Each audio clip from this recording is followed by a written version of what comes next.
Buonasera e bentrovati alle nostre conversazioni del Museo Ebraico di Lecce. Questa sera affronteremo un tema che ci sta molto a cuore e che fa parte della vita più intima, per così dire, del nostro museo, il tema della memoria coniugato all'arte e all'ebraismo. L'occasione ci è data da un ospite speciale che avremo stasera, la curatrice principale delle collezioni del Museo Storico Ebraico di Amsterdam, la dottoressa Mirjam Knotter, che è una specialista di storia dell'arte e che ci parlerà di una grandissima artista ebrea tedesca tragicamente scomparsa nei campi di sterminio, che ha lasciato una bellissima testimonianza del suo dolore, dolore esistenziale, dolore di donna che viveva un periodo davvero tragico, in una serie di gouache che sono conservate appunto al Museo di Amsterdam. Avendo vari ospiti stasera, abbiamo scelto di parlare in inglese per comunicare tra noi, e vi dico velocemente che oltre a Miriam abbiamo Ermanno Tedeschi che ci aiuta a curare le nostre mostre d'arte nel museo, una collaborazione costante nel tempo e che affronterà appunto con noi il tema della memoria e dell'arte ebraica, e Adi Kichelmacher che ha in corso nel nostro museo una mostra proprio su questo tema, e quindi dal dibattito tra questi ospiti speriamo di condurre una conversazione interessante su dei temi particolarmente significativi per la storia dell'ebraismo, ma non solo, si può dire per la storia d'Europa e per la nostra coscienza civile. Now I switch to English. Hi, hello everybody. Tonight we will be dealing with a very important topic, an issue that is very relevant and significant for our museum, that is memory, the topic of memory. We will discuss this topic from a specific viewpoint tonight, having a very special guest with us. We will be hearing the talk of the curator, the chief curator of the Jewish Historical Museum in Amsterdam, Mirjam Knotter, who's a specialist in art history and will be dealing especially with the marvelous, incredibly interesting figure of contemporary art, Charlotte Salomon, who will be introduced by her. The topic of Charlotte Salomon is closely related with that of memory, because we may say, and she's the best expert to explain so, we may say that Charlotte's art is a way to elaborate upon memory of private life, memory of public life. We will be seeing that while hearing her talk.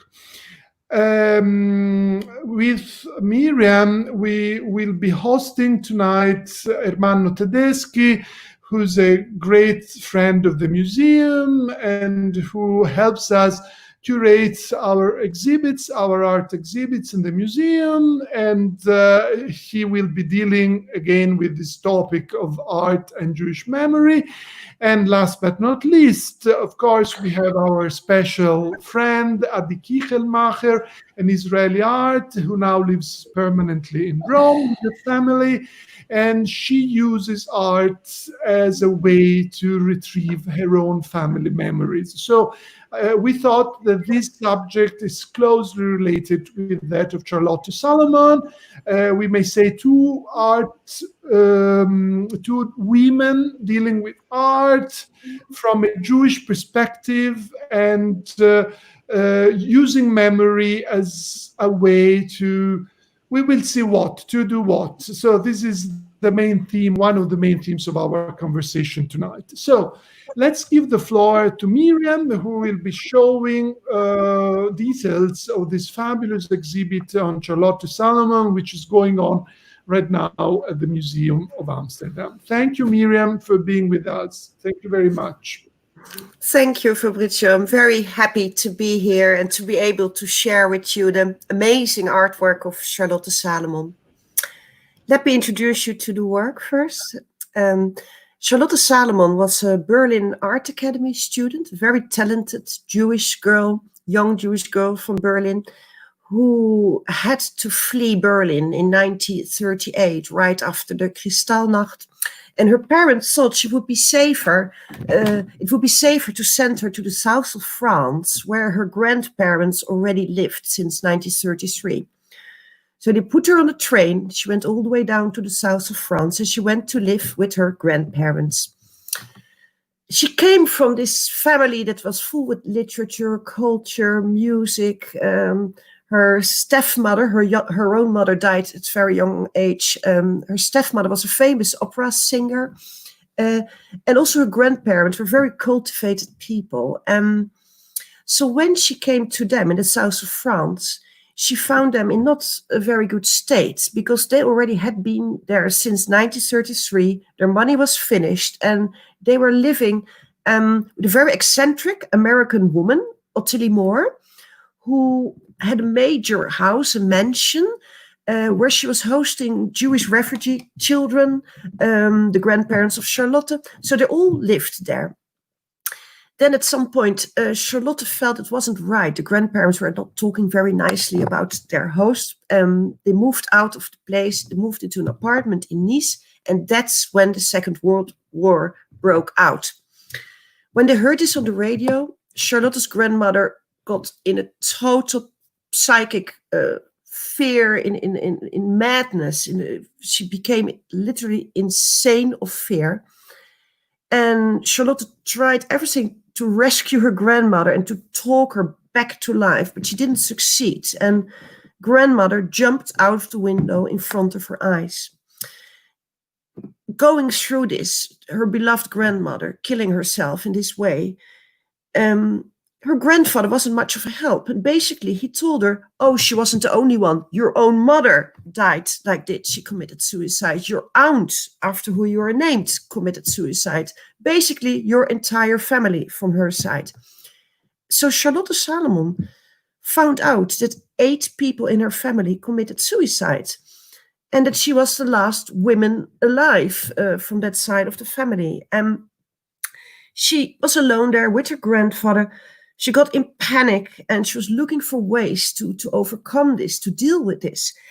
And then she decided to do something, what she calls, it was verrückt bijzonder, so something totally insane, crazy. She decided to recreate her life via her art. And she started an artwork. She didn't know what she was doing. She told that in her introduction. In the start, she had no idea what she was doing. She was just painting her life, trying to remember what everyone told her, but also seeking for truth, because no one told her that all these people committed suicide. So she felt that she lived in an untrue memory of her own life. And with her artwork, she tried to recreate her life with honesty, with painting the events, the painful events that happened to her family. And by, in that way, kind of getting close to those family members, especially to her mother and her grandmother. And via this artwork, she really tried to understand them. I think it's best that I show you now a bit of it, so you can kind of understand how she did that. And let me see, share screen. And hopefully you are able to see now the artwork of Charlotte Salomon. Her artwork consists of over 800 pieces, paintings with text. And you see, so she starts with a program, then a prelude, She paints her life, goes on and on, everything that was happening. Then a main section. The main section, you see the man already here is very much about a man that influenced her very much. And then she ends when she arrives in the south of France. When she arrives in the south of France and where the tragic events happen when her grandmother ends her life. To understand how she made this artwork, it's good to look at the start. So we go to the very first painting. All these paintings had text sheets with overlays. Show you that? So what you see here is the overlay that with text that she put on top of her artwork and that she used. Let me make it a bit smaller. So you see, so the painting is below, and on top of it, she put this transparent sheet with the text, but she also had music with it. So each work, each painting shows a story. In this very first painting, we see the aunt she was named after, Aunt Charlotte, the mother of her, the sister of her mother, who walks down the stairs, goes over the street. You see how she moves through the painting. She walks down, down, down, and then she throws herself into the river. So that's the first suicide in the family. Her next painting shows the news announcement about the murder or the suicide of this young girl. Then her mother, Francesca, it's the First World War still, goes to work as a nurse. You see the grandparents here talking. And so the story continues and continues. You see how her mother works in the hospital. And each time, all paintings, you can kind of read them in a movement. So you see, she's working here with the doctor. She's drying his nose is dripping. She's helping him. You see how they get connected. Here we see him in uniform, next to her, walking down and going to her parents with a bunch of flowers, entering the door and asking the parents to marry her. I show you this short example to give you a feeling of how she tells her life and also about how she tells the life of her family. Because everything what we just saw here now is not what she personally lived through. These are the memories of her family. So what she does, she gives image to her own story, to her own life, but also to the main people in her life. And she wants to give them a face, a voice. She gives them music because the artwork is full of musical references where you beautiful tunes from her youth, both classical songs as very simple folk tales. And the whole artwork tells this astonishing story of her youth, how she grew up as a little girl, a bit silent, missing her mother, really being sad about missing her mother. Then how this famous singer, Paula Lindbergh, became her second mother, her stepmother, when her father remarried. And how she, as a little girl, had these special feelings for Paula. Right now, we have an exhibition in Amsterdam in the Jewish Museum, which is about the influence of cinema, of film, on the artwork she created. Because she used opera, she used literature, she used artworks, but she also used film. And I'm going to show you a very nice detail from that. I will share my screen again.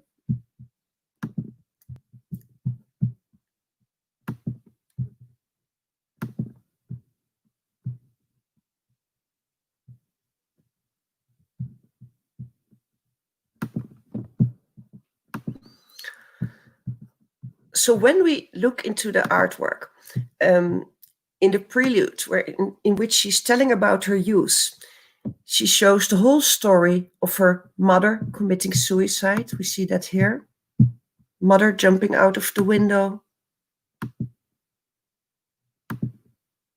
the sadness of her grandmother after losing both of her daughters, the sadness of her father. So the story continues and continues through her youth. And then she does something which is very typical, actually, for the way she's working. She shows us clues about her feelings. You see here is her stepmother performing, the famous singer Paula Lindbergh. And Charlotte is totally impressed by this beautiful woman, this famous singer that becomes her new stepmother. She also, in her artwork, wants to show something about the feelings she has for her mother. And I'll try to find you the right image.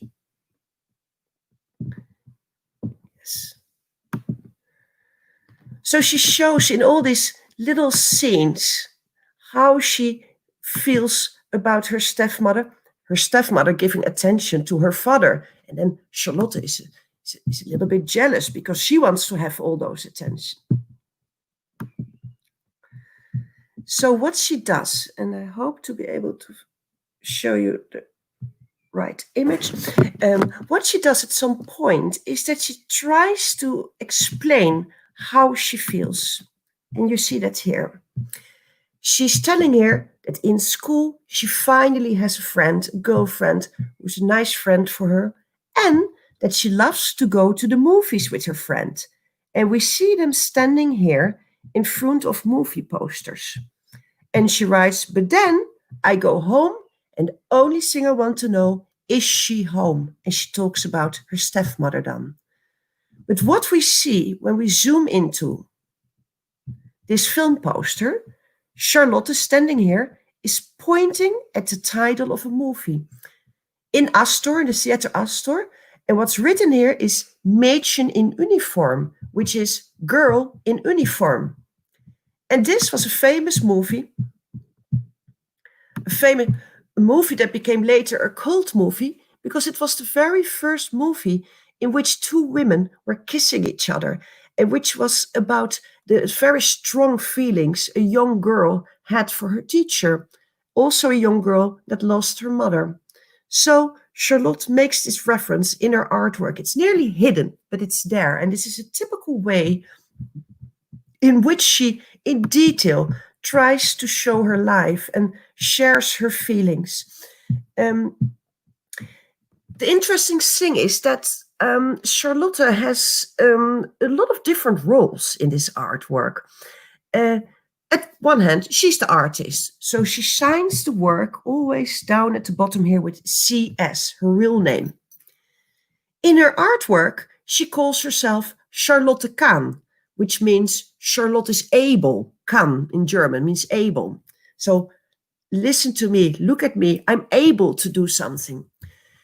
The other role she takes is the narrator. With all the text with the work, she narrates her life story. You see, this is the way she puts all these texts next to the image. So Charlotte recreates her life in very different roles. One of the big questions we had for many years is, how do we have to look at these transparent sheets in relation to the paintings?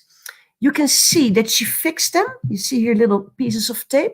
So she really fixed them on top of the paintings. So the entire artwork is this pile of paintings with these transparent sheets with text. And those texts, sometimes they are the text of her main characters. Sometimes it's the narrator. So these transparent sheets fulfill a very important role. But how did she come to this idea?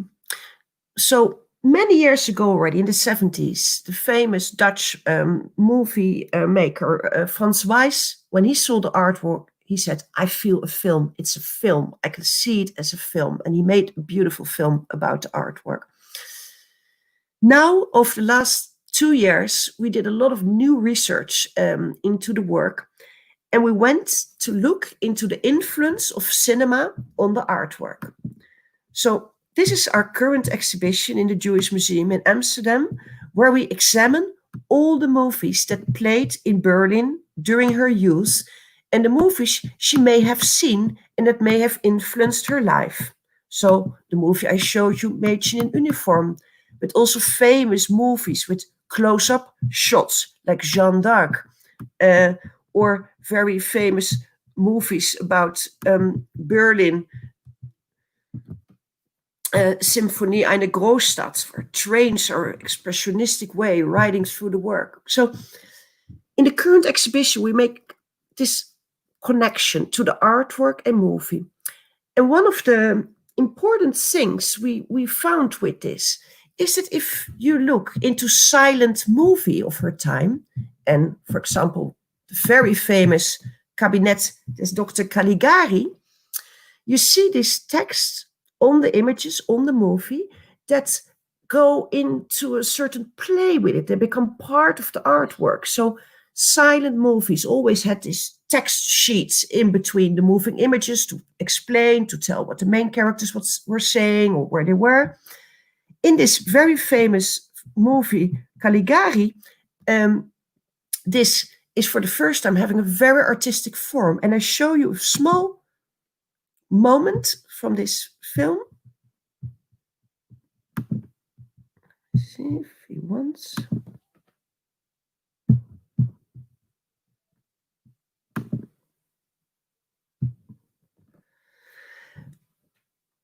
So you see that in Caligari, they also use a lot of text, for example, the content of letters.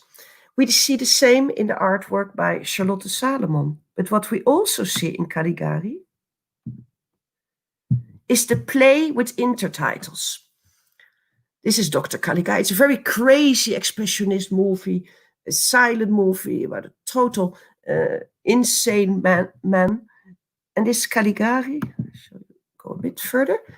So look at this specific piece.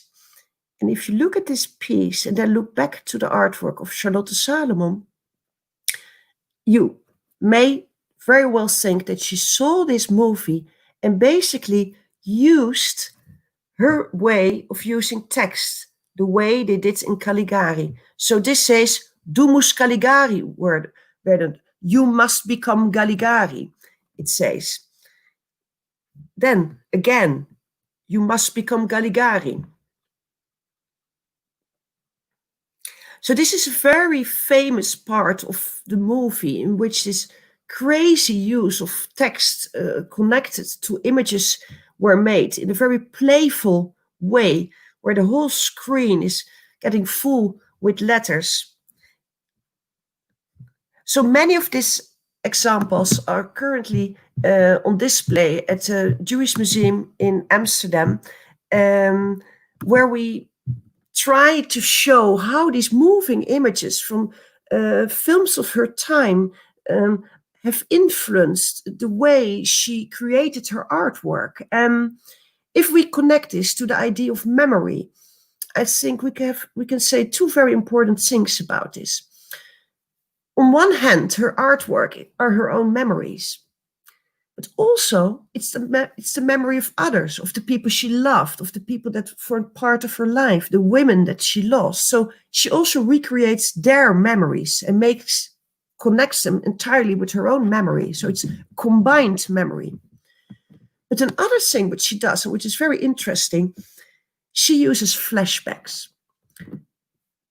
Flashback was something that was not possible in the theater or in you cannot make flashback visible until there was movie. So early movies from that time, they loved flashbacks. People looking back to what happened to their life, everything. Caligari is one big flashback. Charlotte Salomon does exactly the same in her work. So parts of the artwork are long flashbacks. Her grandmother looking back at her life, her stepmother doing the same. So somehow in the artwork, she gives a voice to herself, but also to the people she loved or the people that were important to her, all from her memory. So in 1943, she finished the work and she felt relieved. The world was open again. She could see the sky again, the sea, the flowers, and there was this pain. She worked through it. But she also knew her time was ending. There were many calls for her to be deported.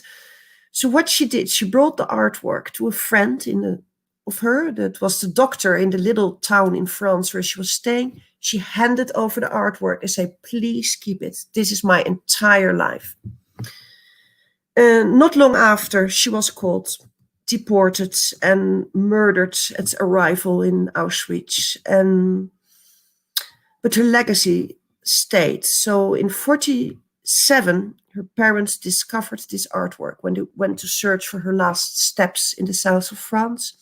And they got this artwork in their hands, and they had no idea what it was. They didn't understand it. They thought, is it an autobiography? Is it a diary? Is it a book? They struggled with it. And they even talked with the father of Anne Frank, who was having the same dilemma, what to do with it. It's so personal. Are we going to share this? Luckily, they decided to share it. It was donated to our museum in 1971. We also held the first exhibition then. And ever since, the artworks travels all over the world continuously. It was just recently in London, before in Spain. It was, of course, in Italy, in Milan. New movies are being made, operas are being made. So the work has a huge effect. Well, these are just a few thoughts I wanted to share with you about Charlotte Salomon. Later we can talk about the connection to the work and the ideas of the other speakers. But you should come and see it in real in Amsterdam, hopefully soon. Thank you.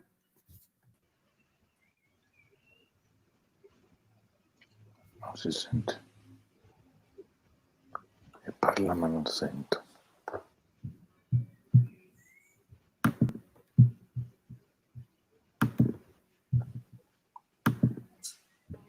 Non sento niente.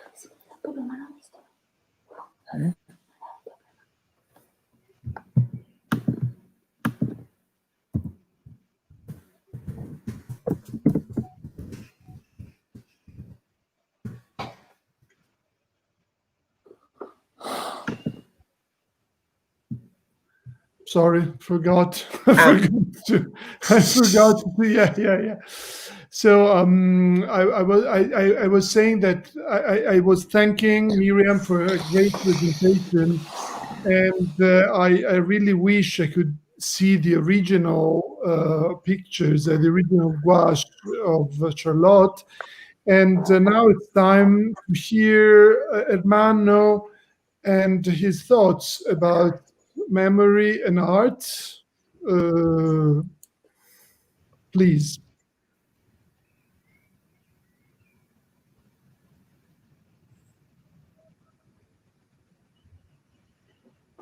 Ermanno, I think something's going wrong with his. Yes, indeed.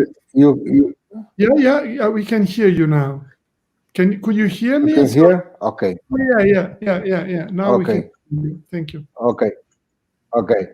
The story that the chief curator Mirjam Knotter told us is very important because it is a real demonstration how the art is a very important instrument to tell the story, is the testimonial of the story.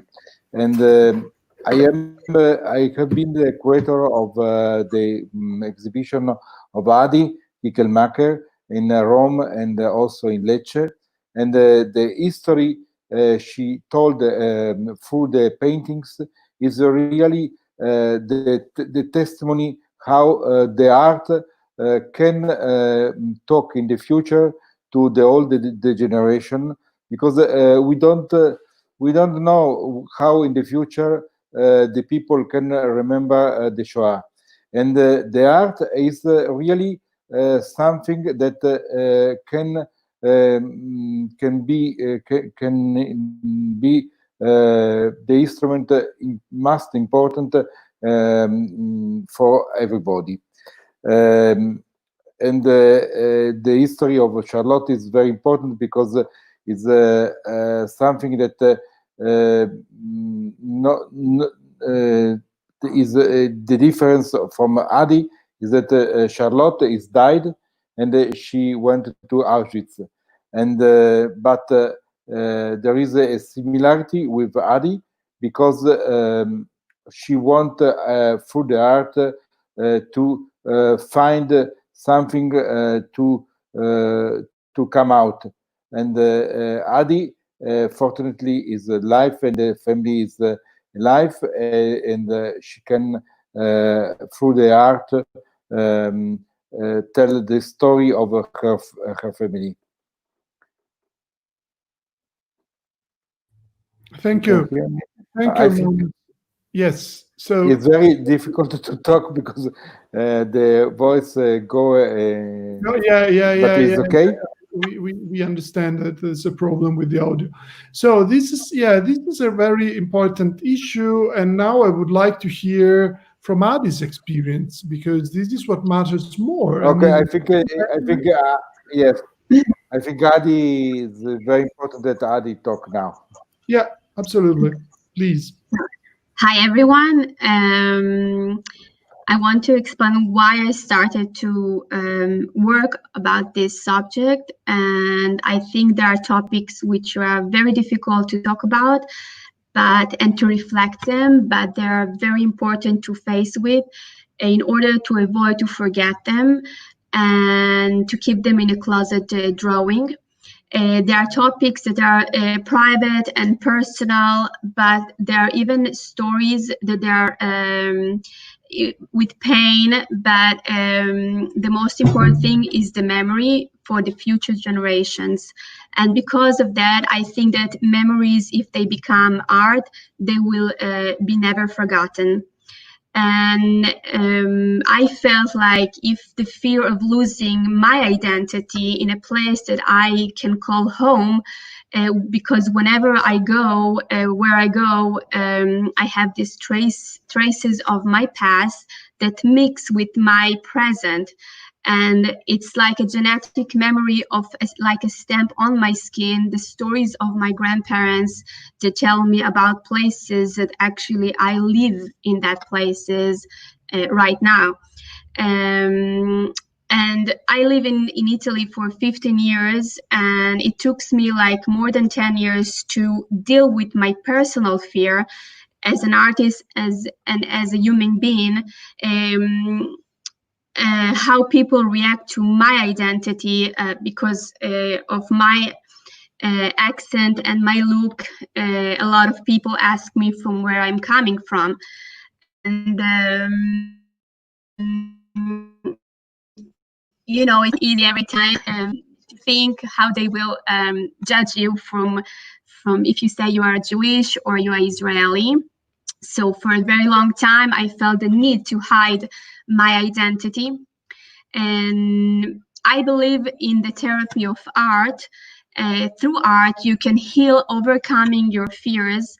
And I decided to understand why the place I live now, it makes me afraid to be who I am, like to tell to people who I am, and even to tell my story.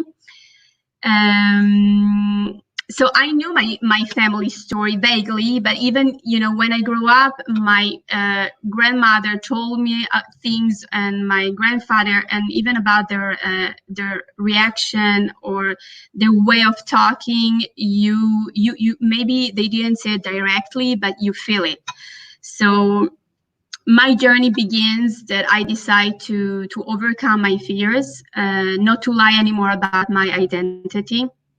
And I believe that there are things and there are things worth fighting for, like anti-Semitism, racism, to tell your own story.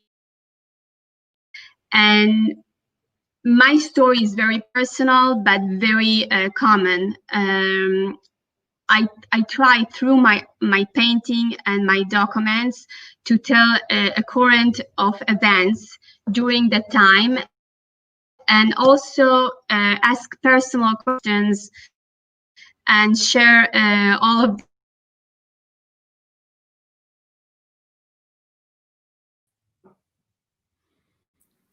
movie. But before, I want to to say that the most important reflection of the exhibition, actually, there is 4 painting that call The Trace of the Trains of Life. And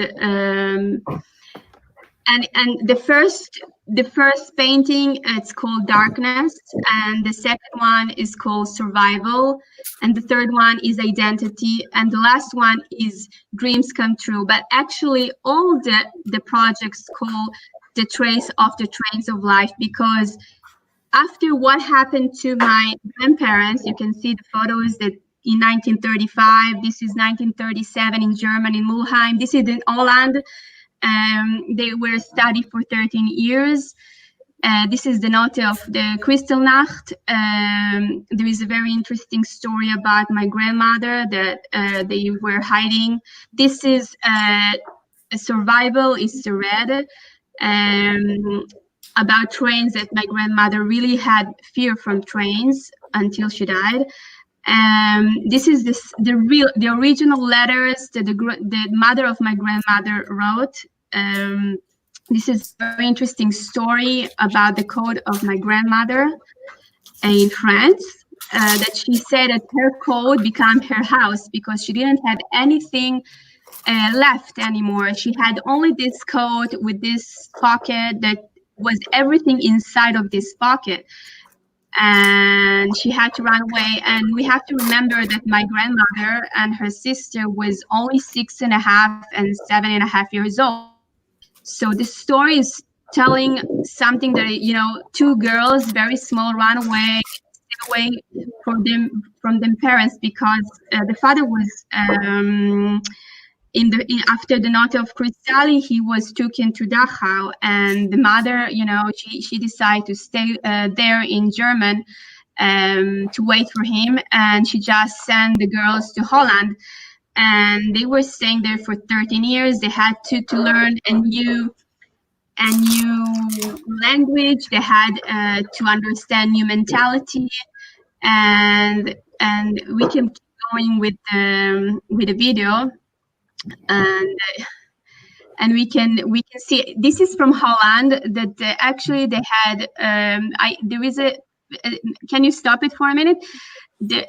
Stop it here. In Holland, this is the school in Holland. They were 13 months, and I ask if they look happy, like this is the happiness, what they threw, and I ask myself, did they have a moment of happiness in all this mess? Like they were stopping, and there was like, here I wrote some saying of what happened to them. I wrote it in Hollandaise, in Tedeschi, and in English. And my nonna and her sister were talking like 7 languages in the end of the war. And I tried to understand their thoughts, but I had a lot of questions to ask, like if they, as a child, if they had a moment of happiness because they were in school in Holland and they were like wearing these nice dresses. As a child, if they had already this fear, or they felt that, it's like a vacation, summer vacation, maybe, like, I try to really understand what the child can really relate or feel in that moment, in that point, because in the other photos you can see from the documents that they actually like having fun with their cousins. So maybe I really wanted to believe that they had fun. You can keep going with the video, please. And then there is this, can you stop it here? I want to write what my question was, because this is so important. Like, I think that this is something that it's part of the case of the trains of life, and it's called yellow. And the yellow, I think it's reflect the identity that I think that, like my grandmother, that she was German, she said that until nobody told her that she's Jewish or she's different, she didn't feel different. She felt to be part of the society. So I wrote something, and I will be so happy to share it with you. And what defines you as a person? Should people go around with labels that defines them as human beings? Is it right to degrade you of your existence just because you were born? Like, I ask myself that, you know, who decide for you your identity? Like I'm living here, like I ask myself, if I say somebody say that I'm Jewish, or somebody say that I'm like Israeli, or only because when I say it, or maybe somebody put this painting on my face and just judge me for who I am. I think that this painting is define me even today. And like this question, I think it's so important, because I ask myself all the time, you know, like, what is my identity? Do I have to hide it, or people will accept me for who I am? You know, even now that I reveal myself as an artist and as a human being, is it right? Do I need still to be afraid? Can we keep going with the video? So thank you. And can you stop it here? Here, this is a very important painting, because it's the moment that the two girls are sitting in serenity, like in the beginning, because I use always the same colors: red, black, brown, and yellow. And the red is like life, but in the same time, it's survival. And you can see the yellow, that it's the identity, and the black is the oscurità, is the darkness. So you can see these two girls that are in the middle of wanting to live, and to live their life, and to live in serenity, and in the same time they are running away because somebody told them, you see, this is your identity. So you see the girls, that they become red, and the red is not anymore like serenity, it's become survival, and the identity with the yellow. And you see between them the trains and the things that they passed, because they were like from German, Mulheim, they went to Holland, then Hague, and then to Belgium, and then to France, and then to Switzerland, and then they arrived to Italy and to Rome, where I'm living today. And from Rome, they moved to Israel. So actually, it's kind of closing a circle. And I decided in Rome to open myself, my identity, and to reveal the story of my family, and not to fear anymore. So we can keep going with the movie, please. Thank you. You can see the red girl, the survival, that she's running away. And this is the document of my grandfather, that he died in Auschwitz in the first selection. Here, this is the grandmother, the mother of my nonna, my grandmother.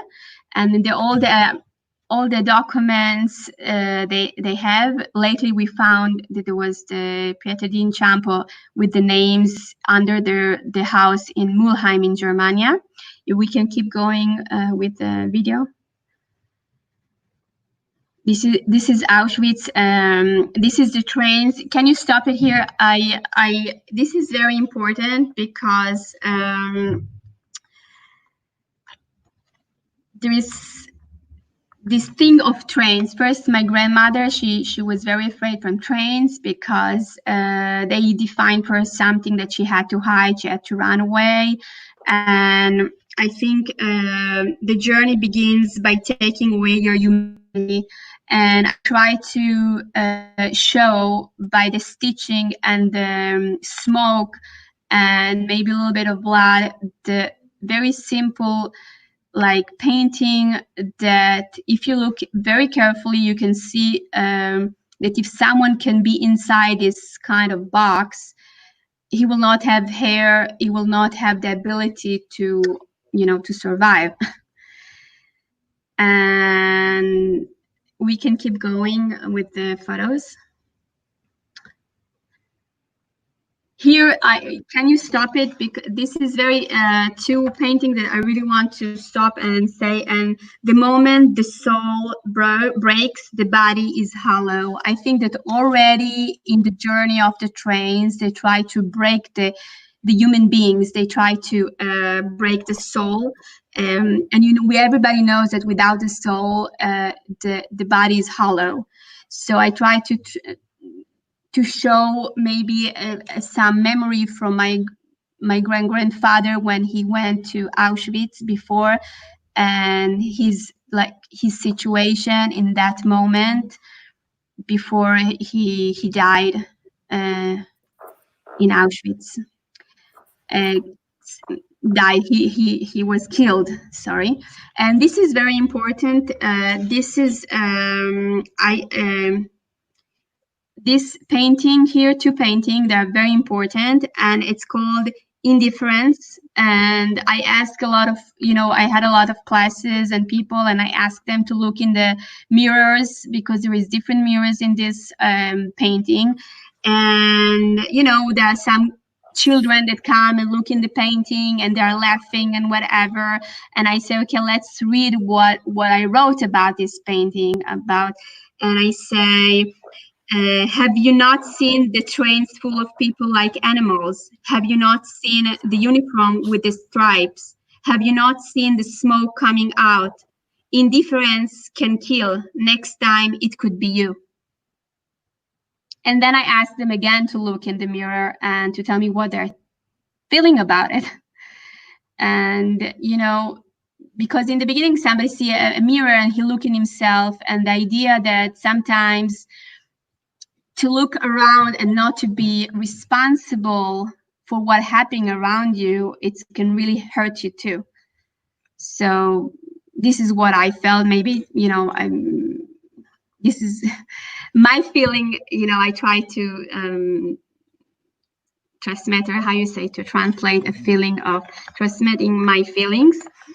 And here you can see another painting next to it that it's called Lost Numbers, because all the family from the part of my grandparents that come from Polonia and Germania died. They're all murdered in Auschwitz. And it's like a silent prayer for all those people that have a name, have a story to tell, and they are not just a number. You can see these two girls, two sisters, the story of my grandmother and her sisters, and you see all these numbers that they have a name. They are the relatives of my family. You can keep going. Thank you.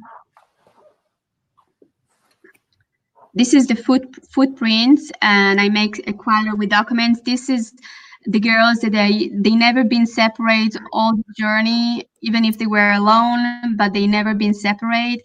I make some artwork that I did some documents, mixed documents, artwork, and you can see the stitches, the cuts and the stitches that are part of my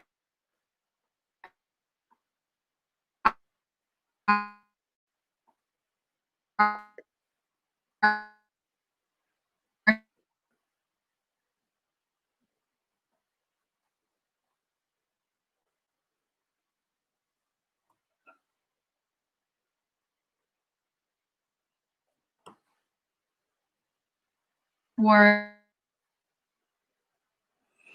even in other artwork.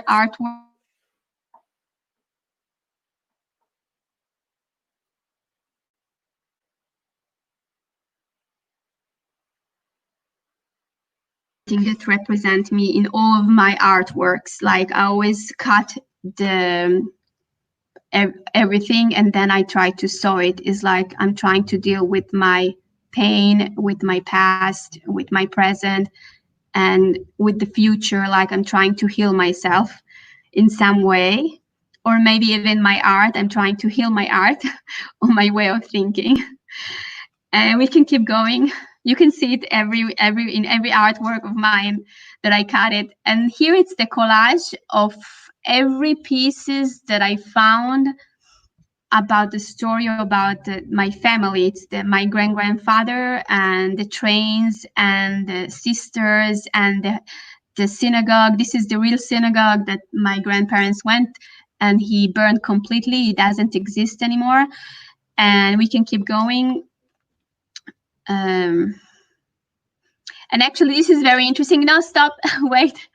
This is a very interesting sculpture that I did that it almost normal life. This is my grandmother and her sister. Actually, I did them. I tried to create my grandmother. She was a little bit taller than her sister, and you can see it. And after the war, we became human beings again, and we got our identity back. But still, the burns are part of our bodies. The wounds may disappear, but they will never heal.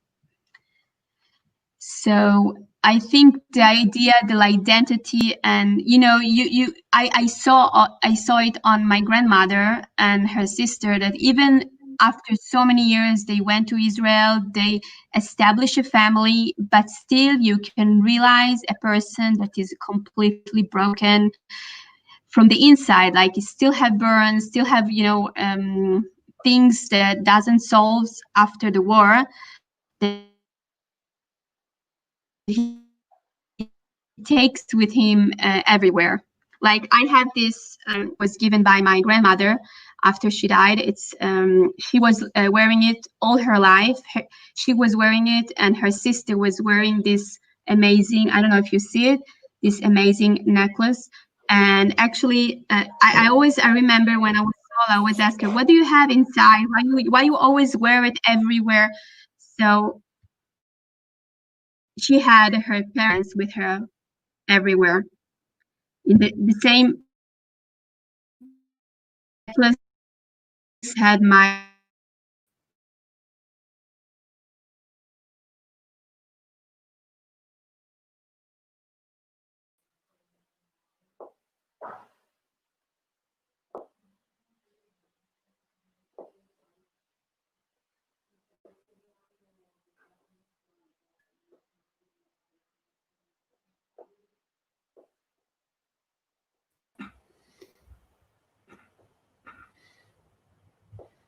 Sì, vedo che abbiamo dei problemi. I see that there are been some problems with Adi's micro, Adi's audio.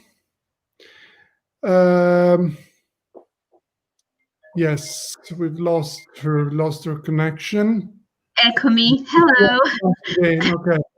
Okay, here she's back. Okay, I'm back. Okay, so we can keep going.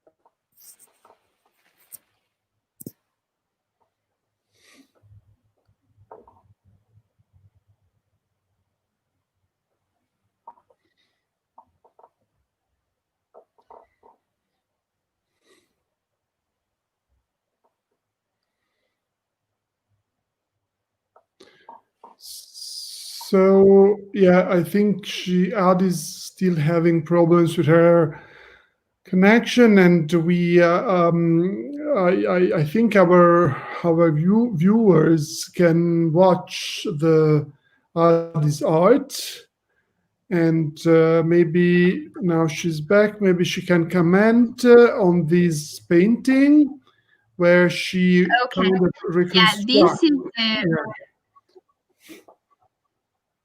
okay. I'm here. Okay, this is the story about the family of my grandfather, and actually I connected the story of my grandmother that came from Germany and the story of my grandfather that actually his father came from Poland. My grandfather born in Rathenau, and then he moved after 3 weeks. He was 3 weeks born. He went to Rome, to Italy. And actually, it's a very interesting story because Marco, my grandfather, he went to Rathenau to learn to learn a position. He was an optometrist. He was learning how to make glasses, and there was a group from Italy that come and asked him to come to Italy to open a fabric for Optica. And he went to Calalzo Cadore, that is the north of Italy, and he helped this group to open this fabric. And then he decided to go to Rome and to open the first fabric for glasses in Rome. So and then you know, my grandfather already born in Rathenau, but he was living in Italy all his life. We can keep going with the story, with the video, if it's possible. I don't know if it's possible. Here you can see that, wait, this is my grandparents. This is my grandfather and my grandmother. She was an amazing woman. And actually, we can see here that after very long, like all the story, you can see here a document that my grandfather and his brother went to Israel in the end of the war and opened the first fabric in Israel of the Optica. So it's very interesting that all my family is actually working in glasses. I'm not, I'm an artist, but all the other, like everyone else, I'm kind of different, but everyone else was working with glasses. And this is the wedding of my grandparents. And this is my grandfather that came from Poland, and he went to Rathenau. We can keep going. I try to combine between the documents of my family and to create the art and to tell their story. This is this is a painting that symbolizes the memory of all the 6 million Jewish that died in the Holocaust, and even my grandfather. And I thought to take these stones from the floor and to put them on the walls, because, you know, sometimes people walk on the streets and they don't really stop and look and respect it. They don't give the respect that they need to give to these things. So I say, no, I don't want it to be anymore on the floor. I want it to be on the wall. So I decide to do it on the wall. It's for the memory of all people that died. And this is a very important painting that actually finished all the this project that calls Dreams Come True. And not everyone knows that this symbol is coming from it's a shield like a prayer sword that protects you between blue sky and sea to be free in our country. Anyway, this symbol is very ancient, and a lot of other culture use this symbol of the Magen of David, but actually it's come from the period of King David, and this is the symbol of Israel from where I'm coming from. And actually this is the, after all this for painting the darkness, survival, identity, and dreams come true, I think that every kind of this trace of life define the story of my family, but even my story together, like I'm trying to complete a story. And in the end, I'm here in Italy. So thank you, Adi. Thank you very much for your great presentation. You perfectly explained your feelings and what you want to convey by your very interesting art.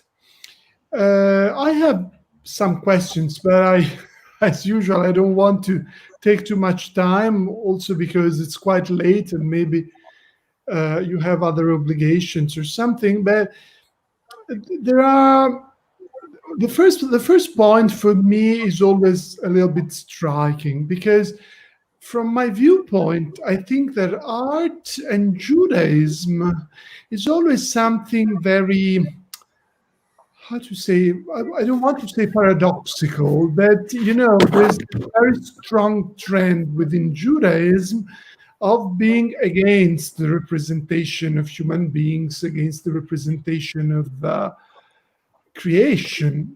Yes, because God is the only creator, and people should be forbidden, should be prevented from representing what God creates. But on the other hand, over the centuries, Jews have always been involved in art, and I think that this way, the way to turn these conceptual representations of memory into images which do not represent always something as an icon, as an image, but they are sort of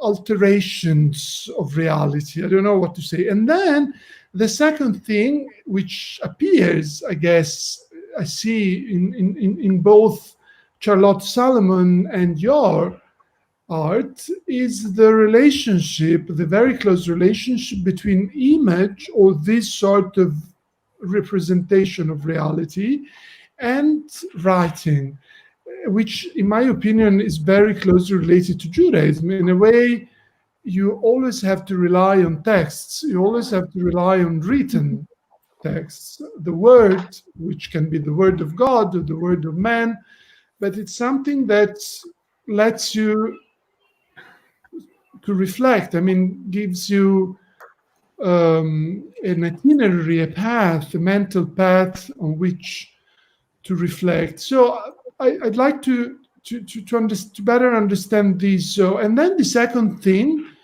is that in the case, it seems to me that in the case of Charlotte, art for her was a way to represent herself or track the origins of her life and delve into such roots.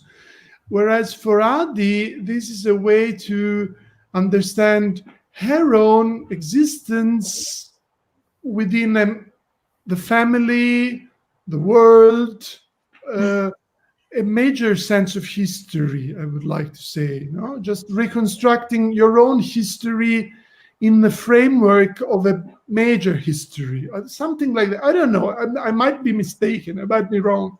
I don't know. There are some affinities and there are some divergences. I don't know. So I'd like to know more about these points. If you can talk about that. And Ermanno, please say what you have in mind. Please. So who starts first? I think Adi. So Adi, and your representation of written words, for instance, something that you didn't show in your movie and that I found particularly moving in your exhibition was the piece of art where you show burned pages from your grandparents' personal library. I think the way that culture is destroyed is it's because you have to understand that in the written words, the value of the written words, the book is like to be a human being, it's like he have his own spirit. So if you touch the written words, it's like you're trying to destroy much more than a book. You're trying to destroy a culture. You're trying to destroy something that is much more important, something more superior, no? So when I remember that my grandmother told me that when she came home and all the books was burned and the Chanukiah was on the floor broken, so they didn't just want to destroy, they really want to, I don't know, it's always hard for me to say, they really try to break them down, like to say, you know, your culture is nothing, your letters, your books, your belief are nothing. We can destroy it and it's finished. They thought that they could burn it and, you know, not to leave a trace, but actually the traces that I revealed they are still alive, I'm still here, and I'm proud of it. Like, I can tell my story. You know, they try to burn the traces of my identity, but I found it actually here, where I live today.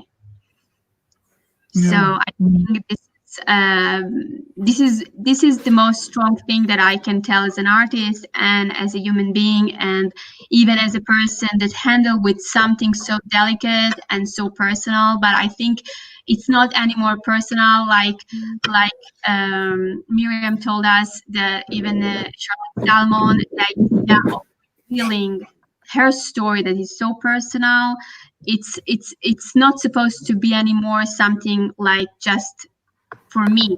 It's obligation to open the books, to open this art and to show it to everyone, because this is our duty to share it, to convey the story and to tell it. Because if we will not do it, nobody else will do it for us. Yes, absolutely, yeah. And do you think, again, do you think that the image should be a real reproduction, a reproduction of reality, or it's a conceptual interpretation or a reinterpretation? It depends what you are trying to represent art, but in that case, I try to be, I'm telling you how I when I start to work on it, I didn't want to create something very personal, because like I wanted that every person, the viewers, could be related to it. Like I wanted that my story, it's a story that I tell, but I believe like there is Charlotte Salmon and there is other people, and I wanted to show that everybody can tell their story, because it's so important. I'm an artist and I work in the art field, and this story is part of my life, but everyone can tell his own story in his own way. So I decide to create an art and try like to organize it in a way that it will be understandable for everyone, someone that is more related to art and somebody that is less understanding art, how you say it, like that it will be more touchable to more people, because I use things and materials that I hope that it was easy to the viewer to understand it in a way that it can touch it easily. Yeah, and I have to witness that the many classes of students that came visit your exhibit were really touched, were really moved by your, and made a lot of questions and wrote papers on some of the paintings that you showed them and you described to them. So thank you, Adi.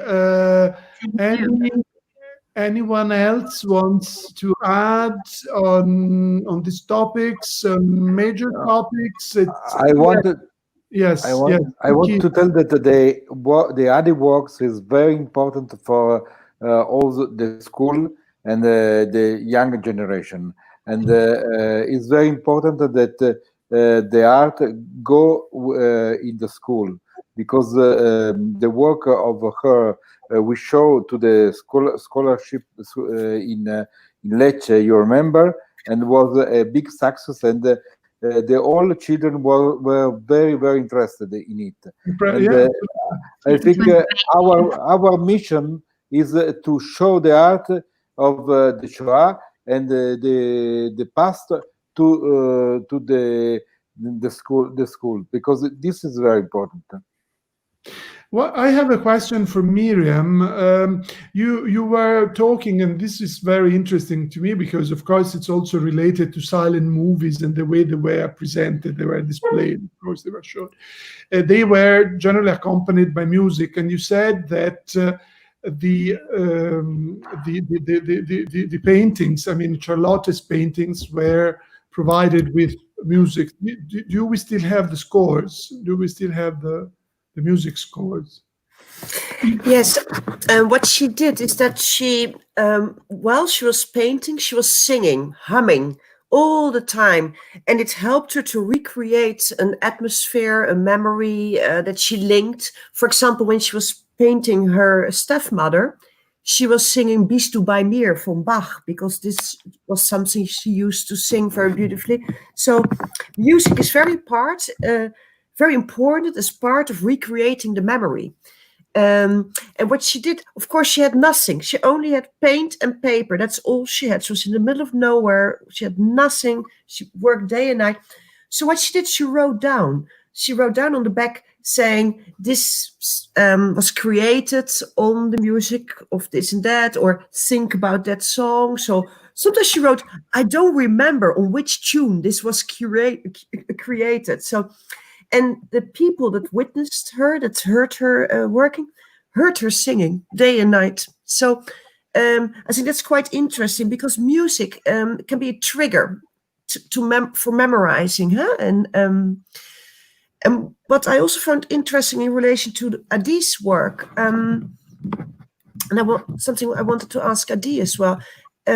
Charlotte really did this artwork to get under the skin of her grandmother, of her mother, her aunts. I mean, she wanted to understand how these women were feeling, why they did what they did, why did they end their lives, what happened to them. And via her art, she could become them. She could get in their under their skin and talk. She was even talking, giving them words.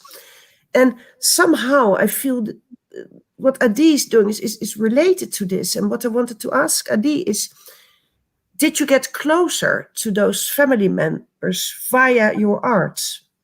Yes, it always made me cry now, but that maybe I didn't understand my grandmother like I understand her today.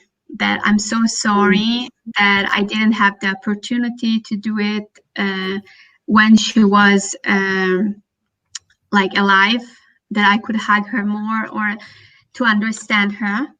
And actually it's because for a long time I was very angry with her because of her way of dealing with stuff. She was a very tough person.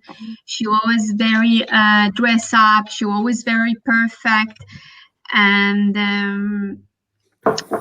actually today I understand through her work and through the things that she told me and about the documents that I was I'm sorry, I'm very emotional, but that actually today I understand her, why she was like this, and why she was very tough, very you know, it's not easy. I think that part of this work was a journey for me to understand her and to understand my family and to even to understand myself in some way. And I think it's today I feel more close to her, and I'm so happy that I did this work, because every time I talk about this work and about what I did, I remember her. I make other people remember her, and I'm very happy to talk about it. I think it's so important. Thank you. Thank you all. It was really great. I think that many of our viewers will be moved to come visit Adi's exhibit in Lecce now that the museum is open, and as soon as possible to go to Amsterdam and visit Charlotte's exhibit. And I would like to advise our Italian audience to watch, should they be interested, a very interesting video that was shot on the occasion of the presentation of Charlotte Salomon's exhibition in Milan. It's a splendid video. It's just 8 minutes long, and I think her art is very well presented by the main Italian curator of the exhibition in Milan. So I think we will share the link on our website. And again, I repeat, our videos are recorded, and should you be interested, we can ask your questions. Mirjam, I hope will be pleased to ask all of your questions. And again, we thank you all for being with us, for being our guests. And yes, kol hakavod, chashuv me'od. From Israel, I guess. And we're very happy that our videos reach out to the whole world. We hope so, at least. And this is our modest contribution to the word that we want to describe, and we are moved by, and that we want to keep alive. So again, thank you very much, and be in touch. And we will be meeting you in the next few days for other conversations at the Jewish Museum in Lecce. Again, thank you. Have a great night. Thank you. Thank you. Thank you very much. And be in touch. Thank you. Thank you very much. Take care. Bye.